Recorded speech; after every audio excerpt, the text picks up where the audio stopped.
Hai semua dan selamat datang. Hari ini kita akan mulakan satu pengembaraan yang sangat luar biasa.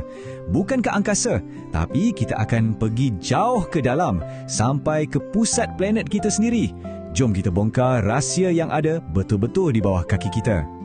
Pernah tak masa anda tengah berdiri atas tanah kan, anda terfikir, apa agaknya yang ada kat bawah ni? Adakah ia kosong je? Atau ada macam-macam lapisan misteri kat dalam tu? Inilah soalan besar yang akan kita jawab sama-sama hari ni. Okey, nak faham planet kita ni sebenarnya mudah je. Ia terbahagi kepada 3 lapisan utama. Anggap je ni macam peta perjalanan kita. Kita akan mula dari permukaan iaitu kerak, kemudian turun ke lapisan tengah yang kita panggil mantle dan kita akan habiskan pengembaraan di pusat sekali iaitu teras. Sekarang, untuk jadikan semua ni lebih senang nak faham, jom kita guna sesuatu yang kita semua kenal, sebiji apple. Percayalah, analogi mudah ni akan buatkan struktur bumi yang nampak kompleks tu jadi sangat jelas. Tengok ni, kulit apple yang nipis tu samalah macam kerak bumi kita. Isi apple yang tebal tu pula mewakili mantle. Dan biji kat tengah-tengah tu dah tentulah teras bumi. Senang kan? Baiklah, perhentian pertama kita, kerak bumi. Ini bukan sebarangan lapisan bati tau. Ini adalah rumah kita, tempat kita bina bandar, tanam pokok dan jalani hidup kita setiap hari. Walaupun kerak ni rumah kita, ia sebenarnya lapisan yang paling nipis. Cuba bayangkan, dia macam selimut nipis je yang balut satu planet ni. Kalau nak bandingkan dengan lapisan lain yang beribu-ribu kilometer tebalnya, kerak ni memang sangat-sangat nipis. Dan kerak ni ada 2 jenis pula. Kita ada sial yang membentuk daratan, tanah yang kita pijak ni. Ia diperbuat daripada silika dan aluminium.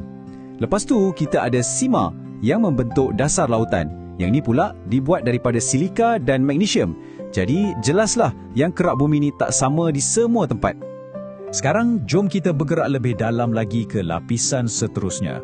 Mantle. Kalau kerak tadi tu macam permukaan yang tenang, mantle ni pula macam enjin gergasi yang sangat panas dan sentiasa bergerak kat bawah tu. Boleh kata, inilah bahagian yang paling aktif dalam planet kita. Mantle ni memang sangat-sangat besar. Dengan ketebalan hampir 3,000 km, ia merangkumi lebih kurang 85% daripada keseluruhan jisim bumi. Ini buatkan kerak bumi ke atas tu nampak macam sangat kecil je kalau nak dibandingkan. Jadi, mantle ni pepejal ke cecair? Dia unik sikit. Dia bukan pepejal dan bukan cecair. Cara terbaik nak bayangkan ialah ia macam bubur yang sangat pekat dan panas. Ia boleh mengalir tapi pergerakannya sangat-sangat perlahan. Keadaan separuh pepejal inilah yang buat dia sangat dinamik. Dan suhu dia, panas sangat. Kita cakap pasal suhu sampai 1,600 darjah Celsius. Itu dah lebih dari cukup untuk cairkan kebanyakan batu. Haba yang melampau ni tak duduk diam. Ia hasilkan arus yang kuat, lebih kurang macam air yang tengah mendidih dalam periuk. Bahan panas akan naik ke atas, kemudian bila dah sejuk sikit, ia akan turun semula ke bawah. Pergerakan berterusan inilah yang kita panggil arus perolakan. Dan yang ni sangat penting. Arus perolakan inilah yang menolak dan menggerakkan kepingan-kepingan kerak bumi di atasnya. Pergerakan inilah punca kepada fenomena alam yang paling kuat di planet kita, macam gempa bumi, letusan gunung berapi dan juga tsunami. Akhirnya, kita dah sampai ke destinasi terakhir dan paling ekstrim dalam perjalanan ni, teras bumi. Inilah pusat planet kita, satu dunia yang penuh dengan haba dan tekanan yang tak dapat kita bayangkan. Teras ni pun ada 2 bahagian. Teras luar adalah lautan besi dan nikel yang cair dan sentiasa berputar. Manakala teras dalam pula, walaupun lagi panas, ia sebenarnya pepejal.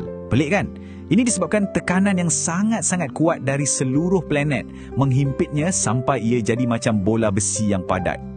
Dan panasnya macam mana? Suhu di teras boleh mencecah sehingga 6,000 darjah Celsius. Susah nak bayangkan kan betapa panasnya tu. Tapi jom kita buat satu perbandingan. Ya, betul. Teras bumi kita ni macam satu bola api yang sangat panas dengan suhu 6,000 darjah Celsius. Itu lebih panas daripada permukaan matahari. Memang satu fakta yang menakjubkan kan? Okey, kita berhenti sekejap. Selepas apa yang baru je kita belajar tadi, lapisan mana yang pegang gelaran paling panas? Sudah tentulah teras.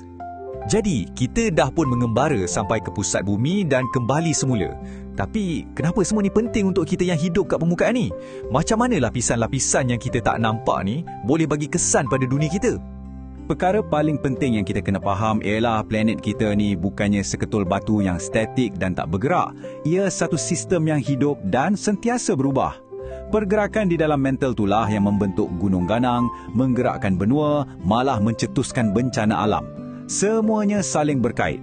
Baiklah, jom kita imbas kembali perjalanan kita sekejap untuk pastikan kita ingat semua perkara penting yang kita dah belajar tentang struktur planet kita yang hebat ni.